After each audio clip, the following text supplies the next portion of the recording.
In this video, I'm going to show you how to use Face Swap in Pikzels AI. Let's get started. First, log into your Pikzels AI account and open your dashboard.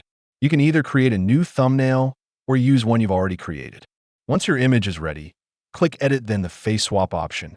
Now, use the rectangle or brush selection tool to highlight the face you want to replace.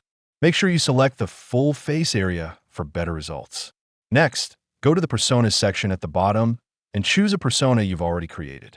If you don't have one yet, you'll need to create it by uploading multiple images of your face from different angles. After selecting your persona, click Generate, and Pikzels will swap the face in just a few seconds. This usually costs a small number of credits. If you want to make further changes, click on Edit, select any area, and type what you want to add or modify, like objects or text, then Generate again. Once you're happy with the final look, download your thumbnail.